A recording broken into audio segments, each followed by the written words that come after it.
So, Dr. Bethany Cook, thank you for joining San Francisco Bay Area Moms. And I just want to start off by saying, just this past weekend, I reshared a Facebook post from a year ago. So it would have, I think it was the 13th, because it was Friday the 13th for us here in California last year. But anyway, That's right. And the post said that I would be finding out. I just found out my kids and my husband would be home with me for the next 30 days. And, like, I think I said, please send wine and toilet paper or something, kind of off the cuff like that. Love it. And yeah, I reshared that. And it was just like, that didn't age very well.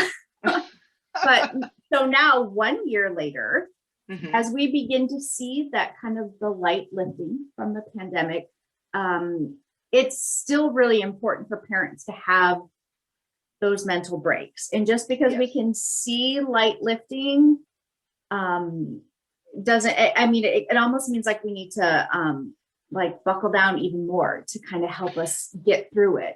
Exactly. So, that's exactly what I was going to say. Yeah. So and I know you offer and have some great ideas for these mental breaks, especially for parents. And what are some of them that we can try to kind of help us get through the rest of it? I know. I think you brought up a really great point with the idea that we can see the end. There's a light at the end of the tunnel. And for many of us, myself included, when this thing started and it was 30 days and then it was like another month and another month, it was disappointment. And so for me and others, I believe we kind of went numb, comfortably numb, to a place where we aren't going to feel anything because the highs and lows were too much. And so when we see that light at the end of the tunnel, exactly what you say, we want to like run to it and get there as fast as we can. The problem is that it's out of our control how quickly we can get there. And so that hunkering down, what you mentioned, is kind of what still needs to happen, even though we see the light. And yes, we need mental breaks. So the first thing I'm going to say is we have to give our mind a mental break. And since we can't always go out, one way to do this is to check our thoughts, because those impact how we feel and then how we behave. And cognitive distortions, everybody has them, and they can be toxic and negative, and they can really bum you out, and it can ruin your entire day. So when you have a thought that says, oh, my kids should be in school right now, they're going to fail, they're going to be so behind, how can I get them out? That creates serious amounts of anxiety. It sets off cortisol, stress hormones in your body. And so when we can then say to ourselves, wait a minute, nobody else's kids are going to school either. We're going to challenge this irrational thought because it's irrational. Your children are not going to be behind. The entire world is living through a global pandemic. And reframe that thought. It affects our feelings and it affects how we behave. We're not panicked. We're not, speaking at a very fast rate, which I kind of am right now. But it's about using what we have, and sometimes it's only our perspective that we can shift in the moment. That's the only thing we have control over. So really understanding that we have to start kind of there in our minds and our ability to recognize when we are thinking things that aren't really true. So that's one thing I wanted to start with. Some other things is what we're trying to do in these mental breaks is we are trying to harness that new experience, that vacation that we aren't getting right now. And so one of the things that I recommend is taking an orange, a nice big fat orange. I mean, get the deep, deep skin where you can squeeze the skin and then juice flies out. So get one of those, put it in the fridge. And then when you go take a shower tomorrow or whenever, when it's nice and cool, take the orange with you. What we're doing is we are creating a sensation, a different experience, because I doubt many of the listeners and viewers have ever showered with an orange before. I hadn't until I thought of this idea or saw this idea. And so what you do is you peel the orange in the shower, you eat it, and you let the juices run down your face. There's no cleanup. This is almost reconnecting to the childhood-like idea that it's okay to be messy, it's okay to feel sensations, it's okay to smell the orange and the hot water, and spraying and squeezing the skin so that it can douse your face with fresh smells. It's a new experience. It may sound silly to some, and it is kind of silly when you think about it, but the goal here is to create a sensation and experience that you have never done before, and it kind of shocks your senses. We're going to try to ground you in the here and now, get you out of your head, get you out of the past, get you out of the present, and get you in the moment. And so that's one of the suggestions that I have for your viewers. That's great. Yeah, I noticed some of the other ones that you had too really were engaging the senses. And so that was going to be my next question. Like, what you mentioned it a little bit, but the importance of doing that, like what are the benefits for that? Oh my gosh, there's huge amounts of benefits. So often when people talk about mindfulness, they say, oh, it's relaxing, it's beneficial for you. What mindfulness really is, it's about being present in the moment and grounding yourself in the moment. So when your brain starts racing with whatever thoughts you have, you're no longer present. You're looking at something else, your child says something, and it just irritates you because you're not in the room. And so when we use all of our senses, it grounds us in the moment. So that's what mindfulness is. One way is through music. I have 2 degrees in music. I love music. Music is amazing and it's powerful. So let's talk about the benefits of music. Okay, so when we listen to music, fMRI scans have shown that your entire brain is like lit up like a Christmas tree. So not only does that mean blood flow is increased to those areas, but it's also delivering oxygen and it's removing toxins. So all you're doing is listening to music and it's like a cleanse to your brain. So music also has strong emotional connections with all of us. We can hear a song and instantly we're dancing, or we can hear a song and we start crying because we have memories associated with that. Given that, what I really am trying to do with this next tip that I'm giving your viewers and listeners is that you want to take a holiday. And since music allows your brain to light up, you are going to have visions and elicit thoughts and feelings while you listen to music. And I want you to do this with earphones on, shut the door if you can, so that you're not startled. Sometimes when we try to relax, I know, at least for me, I'm ready for the dog to come in, my children to scream, something to kind of set it off. So if you can, tell everybody to be quiet, including the dogs, set yourself up for success. So I like to listen to classical music. That's what I'm going to recommend, is to listen to classical music. And classical music that, not for Elise or Moonlight Sonata. I mean, they're beautiful, don't get me wrong, but most people know that. And often a movie will have used some of those more famous classical pieces. And then your associations go to that type of thing. So, and also the other thing about music, that it allows your body to sync. There's a synergy that happens when you listen. So it's called the ISO principle. It's a principle in physics that I cannot explain to you because I'm not a physics kind of person. But essentially what the principle says is, if you had 2 grandfather clocks in a room and the pendulums are swinging at different paces and times, that eventually over time, this law says they will move in sync. Our bodies, when we are tense and angry, we need to listen to music that's intense, not necessarily angry, but that matches that internal state of our body. When we do this, we actually have a feeling of peace. And so you can reflect, maybe you're driving, you're mad, you get in your car, you slam the door and you put on some loud music, whatever it is, and you blare it and you feel good. You're driving, you're like, yeah, yeah. And then maybe the next song is not so intense. And by the time you come home, or get to where you're going, you are in a different space than where you were when you started. Yes, we could say that it's the car ride and it's this and this, but what is happening is your body's syncing with the music. And then as the music changes, as the tempo changes, all of that changes, so does the energy within your system. So music is so powerful. So I'm going to recommend Bolero. I love this piece. It's by Ravel. Some people have heard it. This one is kind of more of the popular ones. But it starts out really, really slow and it builds. This is a piece where if you are looking for energy, you're looking to kind of motivate yourself, give yourself a boost, listen to Bolero. By the end of this piece, it is just this huge, powerful, whole entire orchestra playing. And they even have a saxophone. I mean, this is one of the rare pieces of orchestral music that have a saxophone in it, which is pretty cool. So Bolero is awesome.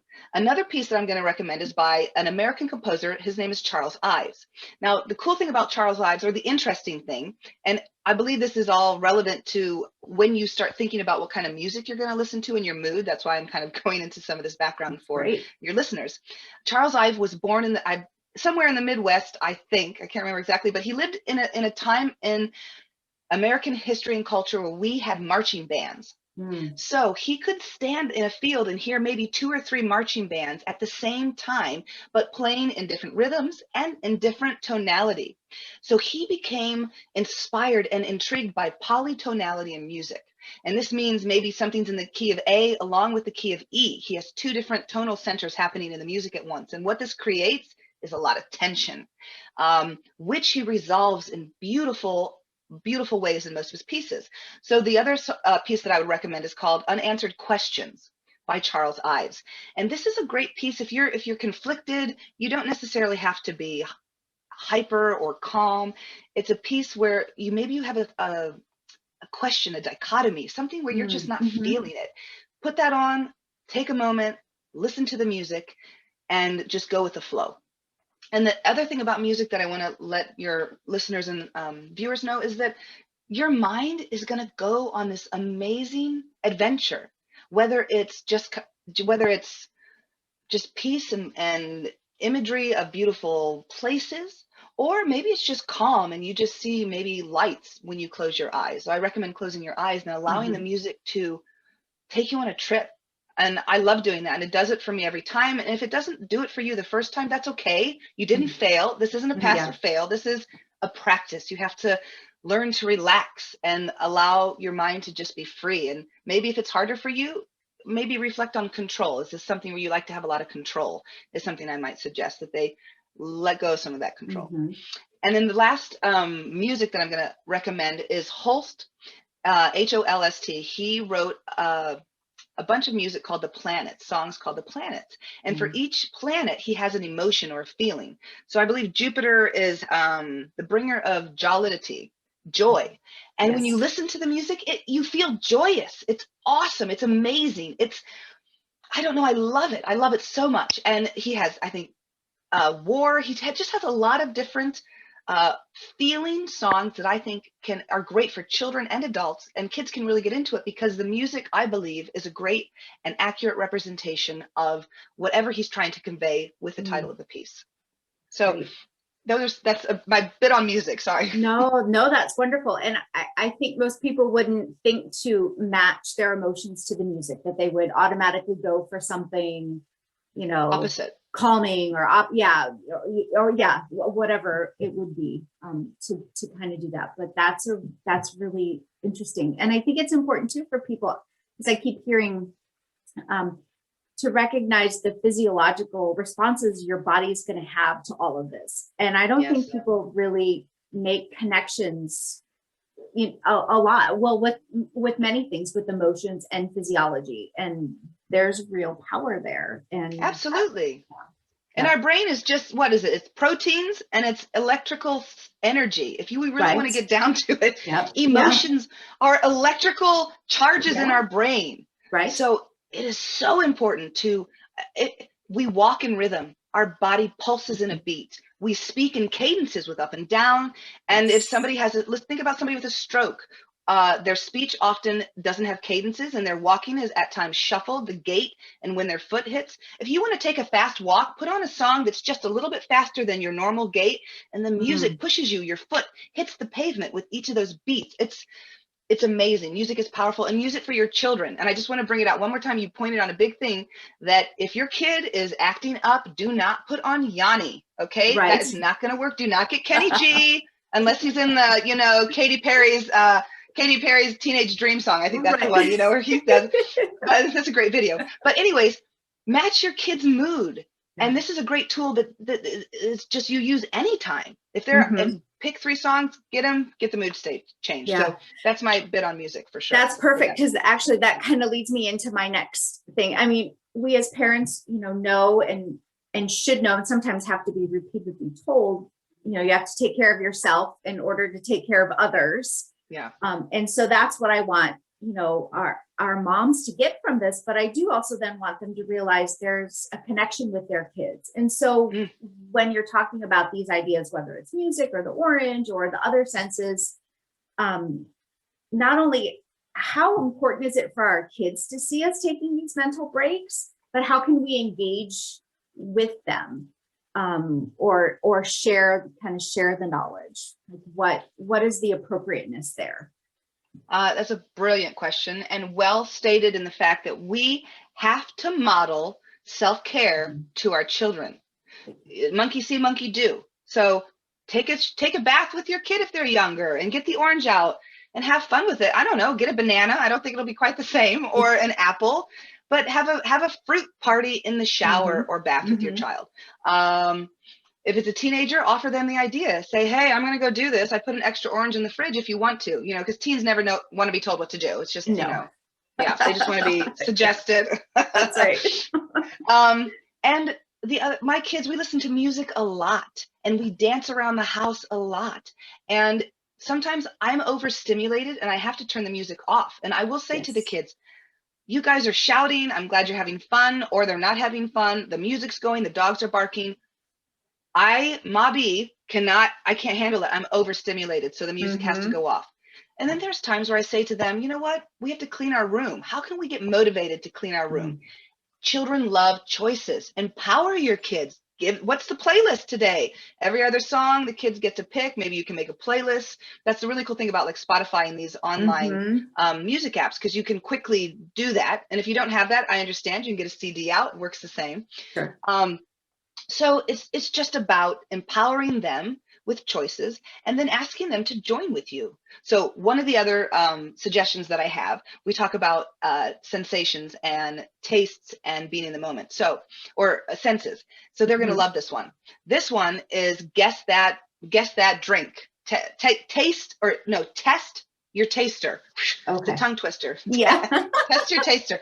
So get out a bunch of shot-sized drinks, and have your kids maybe number 1 to 10 or something. I don't know how many different drinks you have. Or I'm talking pickle juice. I'm talking prune juice. I'm talking lemon juice, cranberry juice, Sprite, kefir, milk. Um, maybe a soda or two, Dr. Pepper. Sure. So we have some that taste really great and some that are not so great. And if you Ah. take a big gulp of prune juice or pickle juice, you're going to have an awakening. But this is a fun game, and you get to guess. So you line up however many you have. Let's say there's 10, and then you label each of the drinks, and then you make another set of numbers and you put them in a hat. And then whoever's going blindfolds themselves, and they pick a number out, and then mom or their sibling picks them the appropriate drink, and you guys have a fun, and you see how many you get right. And whether you get it all right or wrong, it's about, again, empowering your child to choose it. Have them pour the drinks, get them involved, have Yeah. some fun with it, be silly. And then when they go to bed, you can have the adult version with your Right. friends or your spouse if you would like to. So this is a win-win That's right. recommendation. Okay. I love that. I love that one. Another thing that a friend showed me this a million years ago. Oh, it's great. So I love peanut butter. I love chocolate. Yeah. Most kids like that as well. So let's have a decadent moment where we really shock our taste buds. So you're going to get peanut butter, nut butter, any kind of butter you want, and just a little bowl, not too deep. You don't want oodles of it, because then you Right. overdo it. Yeah. And then I prefer dark chocolate. And I think that it adds a lot to this Mm. dish that I'm telling you. So get the darkest chocolate you get and just break it into 3 or 4 chunks and set it within the peanut butter. And then take a few salt flakes, chunks if you can, Yep. rock salt. Put it in the microwave just long enough that you see the chocolate melt just a little bit. And then drag that spoon through, give everybody a taste, try it.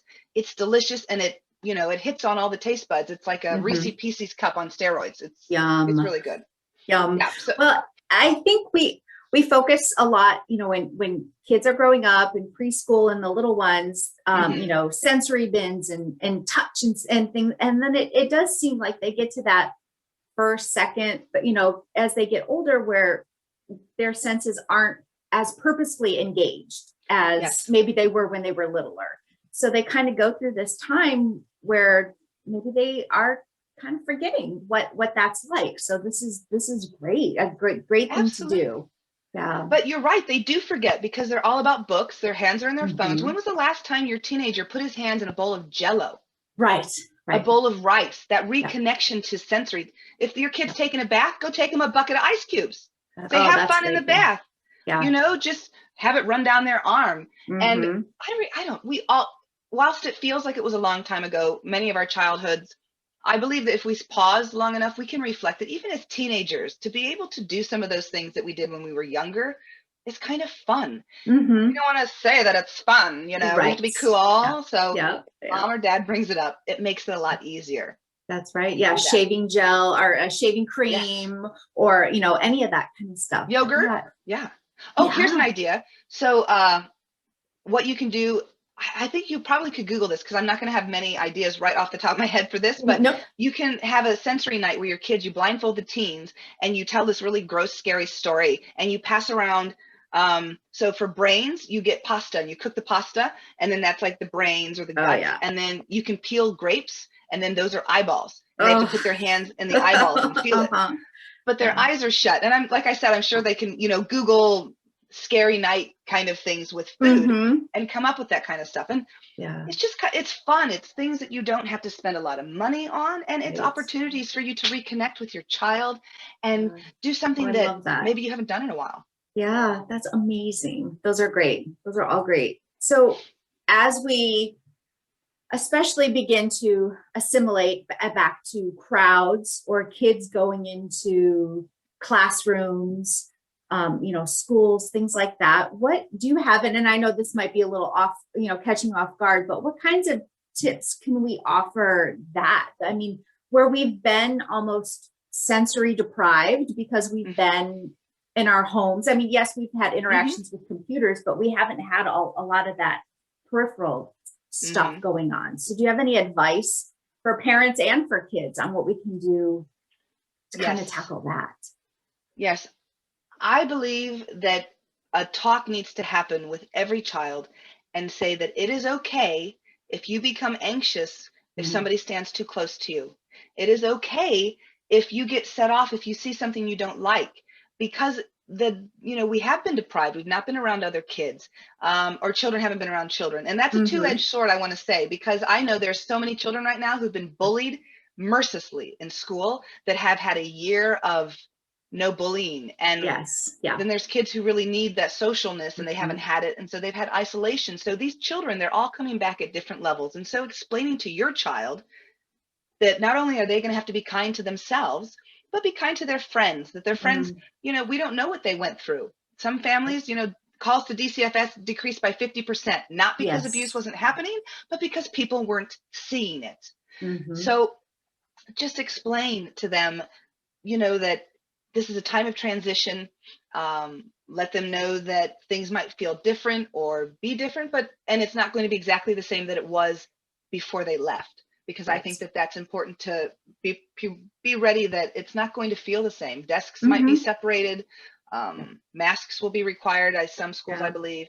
Yeah. And I think sensory overload. Parents need to be okay with their kids maybe regressing for a week or Yeah. two once they start back at school, reminding yourself to give them just a little extra love, give them a little bit extra understanding, Mhm. validate their feelings. You're not here to fix their problems. I mean, unless somebody punched your kid or there's some issues Right. going on, then you got to step in. But Yeah. if it's validate, this is tough. Tell them they're Yeah. superheroes. They've been superheroes this whole year. Mm-hmm. And just build them up if you can with words of encouragement. Let them know that there's no pass or fail, that they couldn't tell you anything that would make you not proud of them, and let them know that it is okay to be ambivalent about what is going to happen, and Mm-hmm. just try to do their best. That's Yeah. kind of off the top of my head what I would Yeah, say. no, that's great. And thank you for that. I know that was a little different, but I know so much of what we've been talking about in your tips are senses and Yes. doing that. And so I was just thinking, I have two very anxious children who, have that kind of social anxiety. And they already pre-pandemic, didn't like to be in loud crowds. My daughter didn't want to go to any you know, pep rallies or anything like that. She would, be allowed to stand outside or do whatever. And so now I just, that's great advice just to kind of help her and other kids who have some of those same issues. Just kind of Absolutely. And talking to set. like the teachers about that too. I mean, Mm-hmm. the rise of anxiety disorders in children is skyrocketed. Yeah. We're looking for causation, there's theories, and but every situation is different. But Mhm. it's anxiety about the future. And so this is why the sensory is so important. Give your kid who's anxious a rock. This is your worry rock. It fits within your hand. It sits in your pocket. Nobody sees you mess with it. I have a Mhm. tick where I twirl my hair when I'm anxious, and I didn't want my kids doing it. So now I told my kids to help me, like when they were 3. And so I can't even twirl my hair around them, which is annoying because they stop twirling Right. your hair. I didn't want them to do it. But some of those things we can put in their pocket, a Pockets. stress Yeah. ball, things like that. But Mhm. what that does is it grounds them. Oh, the other thing, Yes. like a peppermint, a sour candy. Yes, I've These are heard of things that that. Yeah. Yep. kids can take, Yep. put a little stash. They can smell it, something that smells good, Mhm. something that just helps them ground them. And to your point about how to prepare them, you have to practice these skills before the first day of school. Right. So Right. we have to imagine going to school, imagine, close their eyes, take them on a journey, have a practice to maybe the supermarket, or because we want the memory, we want the muscle. It's the same as lifting weights, playing the piano, all of these skills that I've shared today. It's about Yeah. training your Yep. brain, teaching your brain, taking time for yourself, modeling for your children the importance of all of these things, and involving them. Everything I Yes. said can be geared towards kids or adults. Yeah. And it's Yeah. living in the moment and trying very hard to be mindful and present and allowing yourself to just be now and not in the past and not in the future. Oh, I love it. I love it. Thank you so much for your time today. What great advice for our parents. Thank Oh, you. I